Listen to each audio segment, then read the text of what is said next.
Okay, this is a 2011 F350 with a 6.7, and this truck has codes for EGR valve stuck open, and the EGR bypass valve is not operating.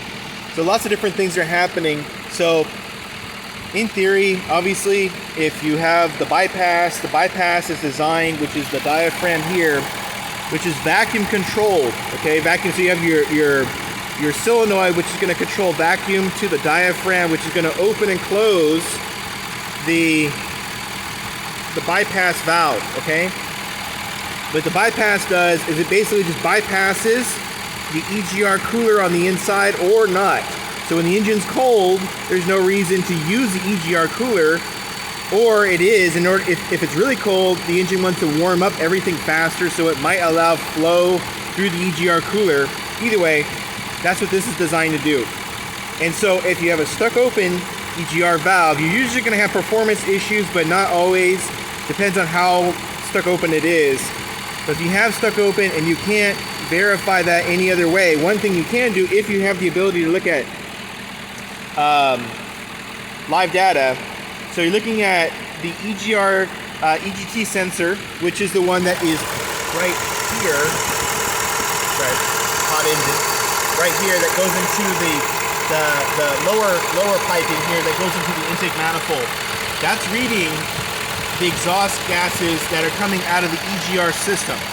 So if you can see the live data and you open the bypass valve, if the EGR valve is stuck open, then that means the temperature will increase because you're bypassing the EGR cooler. So this truck has a few issues. Like I said, the bypass will not work because either the diaphragm is ruptured or the vacuum system is damaged. I have to diagnose that. But either way, I'm just trying to see if the EGR valve is in fact stuck open. So basically, when we open the bypass, we should see that the temperature of the EGR temperature going up, because it's no longer going through the EGR cooler, and it should go up. Okay, so I'm going to manually do this with my hand. I could do this with my scanner, but like I said, it's not working, so I have to do it with my hand. Fortunately, there's a way to do that.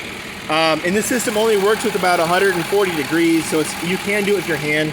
It's a little warm, but it's not too bad.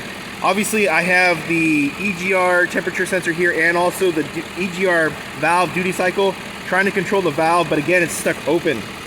So I'm going to show you what happens when I manually open this. Of course, it's gotten a lot hotter. Let me get, unfortunately, I have to get something. Try to touch the plastic, not the metal. Okay, so I'm opening it up right now with my hand. I got it held open. You should be seeing the temperature increase. See how the temperature is going up. Okay? That means that the EGR valve is stuck in the open position because it's allowing exhaust gases through the engine. Okay, so I'm going to close it, letting my hand off.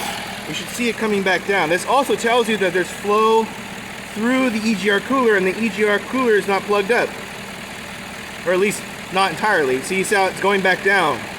So that tells you a lot. You can do these tests if you understand how the system works and you have the ability to look at live data. Okay, hopefully that helps somebody.